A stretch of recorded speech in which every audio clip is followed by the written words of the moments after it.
Warga Batang, Kecamatan Warak Barat, Kota Palopo tergerus banjir Selasa malam 18 Oktober 2022. Dua rumah ini berada di pinggir bantaran Sungai Sangtandung, kilometer 15 Batang. Selain dua rumah tergerus banjir, ada sebanyak 9 rumah lainnya rawan amblas masuk sungai dan satu musola karena berada di pinggiran Sungai Sangtandung. Kondisi rumah warga tersebut dikhawatirkan amblas masuk sungai jika banjir kembali menerjang wilayah setempat. Atas, salah seorang pemilik rumah di bantaran Sungai Sangtandung mengaku rumahnya telah dibongkar karena bagian dapurnya telah rusak dihantam banjir pada Selasa malam 18 Oktober 2022.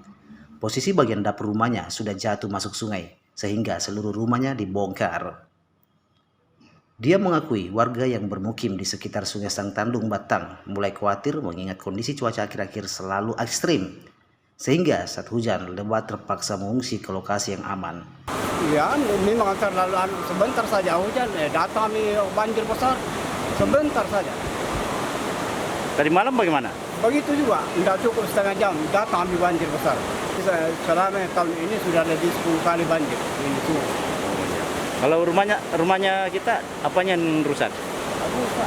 Rusak total, dapur. Sudah 8 meter, 8 kali 9 meter, rumah dapur. Tidak ada di keluarga yang korban? Tidak ada. Waktu itu Bapak di mana, Pak? Saya dalam rumah. Kalau malam, kalau surut air, berhenti hujan, saya enak di sini.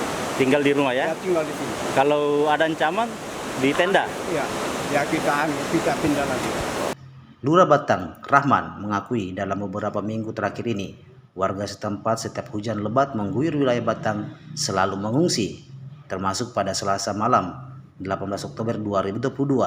Warga yang bermukim di sekitaran bantaran Sungai Sangtandung diungsikan karena banjir. Tak hanya itu, Rahman mengakui ada 2 rumah warga setempat tergerus banjir. Untuk rumah warga yang tergerus air, ini kejadian yang ketiga kali. Jadi sudah 3 kali tergerus, itu ada 2 rumah. Untuk sementara 2 rumah karena ini yang sudah berulang kali sebanyak 3 kali rumah. Tetapi berpotensi mengurus 9 rumah yang lain yang wilayah Sangtandung ini dan 1 musalla.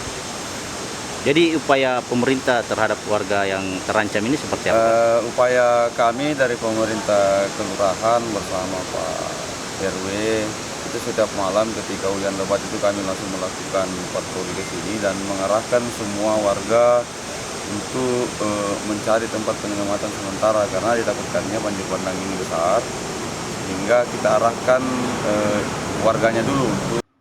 Sementara anggota DPRD Palopo, Misbahudin, saat melakukan peninjauan di Sungai Sangtandung, ikut prihatin melihat kondisi warga yang bermukim di sekitar Sungai Sangtandung. Sedikitnya 9 rumah warga setempat yang berada di pinggir sungai rawan tersapu banjir karena pinggir sungai semakin terkikis banjir.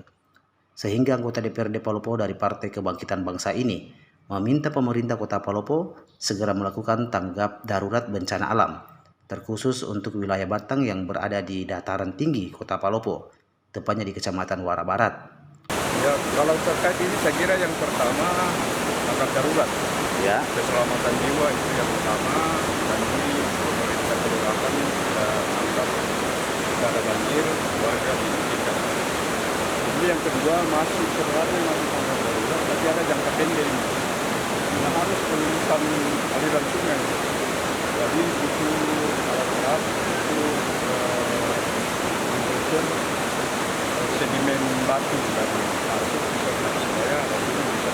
Jadi itu yang sementara kita upayakan bersama. Saya kira seperti ini, Pak Wali Kota harus ambil komando. Ya, karena ini daerah terdampak ini sudah 3 kecamatan dan semua ancamannya untuk bisa menyebabkan korban jiwa. Di lapangan kita akui pemerintah kecamatan, kelurahan dan bencana alam sudah maksimal, tapi masih parsial.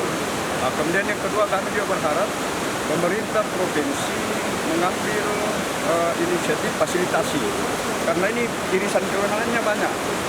Ya, sungai itu dibawa domain Balai Besar Wilayah Sungai Tumpengan Jeneberang. Jadi saya kira memang provinsi harus secepatnya mengambil inisiasi fasilitasi instansi vertikal dan pemerintah kota. Wilayah Batang dan Batang Barat merupakan daerah rawan bencana alam di Kota Palopo. Selain banjir, Daerah tersebut seringkali dilanda longsor hingga memicu jalan poros Kota Palopo menuju wilayah Kabupaten Toraja Utara terputus. Dari Kota Palopo, reporter Koran Surya, Adnan melaporkan.